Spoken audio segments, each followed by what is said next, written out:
Barátokat keresek. Mit jelent az, hogy megszelídíteni? Olyasmi, amit nagyon is elfelejtettek, mondta a róka. Azt jelenti, kapcsolatokat teremteni. Kapcsolatokat teremteni?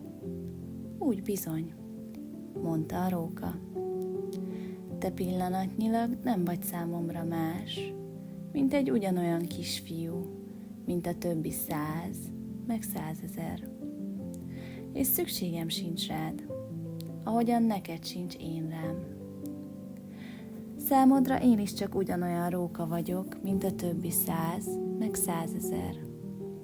De ha megszelídítesz, szükségünk lesz egymásra.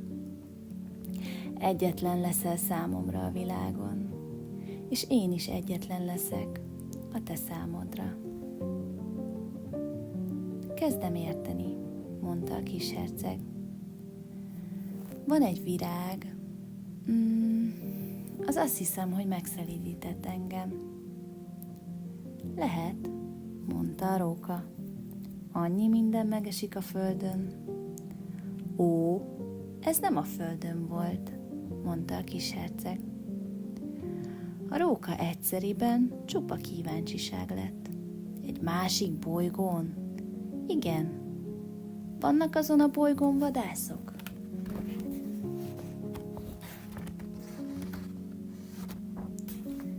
Nincsenek. Lám, ez érdekes.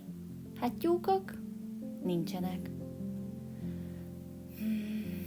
Semmi sem tökéletes, sóhajtott a róka. De aztán visszatért a gondolatára. Nekem bizony egyhangú az életem. Én tyúkokra vadászom, az emberek meg én rám vadásznak. Egyik tyúk olyan, mint a másik, és egyik ember is olyan, mint a másik. Így aztán meglehetősen unatkozom. De ha megszelídítesz, megfényesednék tőle az életem.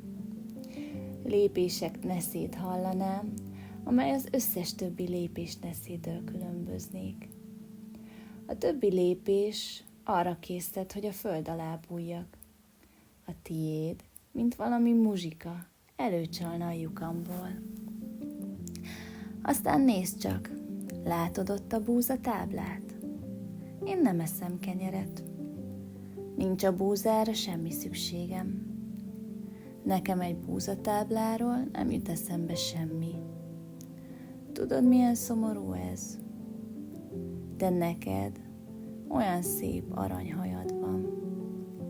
Ha megszelídítesz, milyen nagyszerű lenne.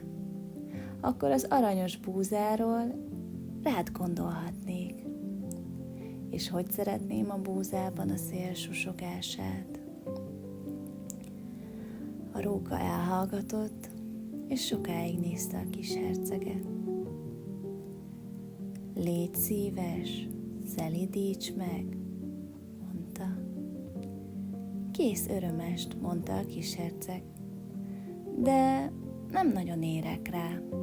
Barátokat kell találnom, és annyi mindent meg kell ismernem.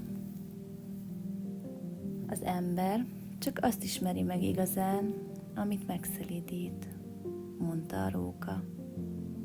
Az emberek nem érnek rá, hogy bármit is megismerjenek.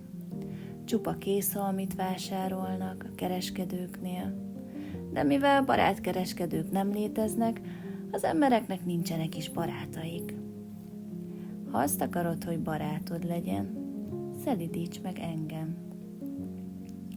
Jó, de hogyan? Kérdezte a kis herceg. Sok-sok türelem kell hozzá, felelte a róka.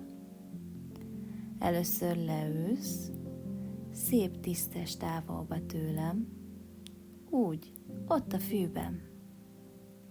Én majd a szemem sarkából nézlek, te pedig nem szólsz semmit. A beszéd csak félreértések forrása. De minden áldott nap egy kicsit közelebb ülhetsz. Másnap visszajött a kis herceg.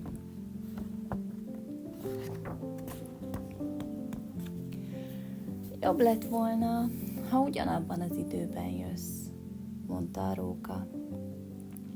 Ha például délután 4-kor érkezel majd, én már 3-kor elkezdek örülni.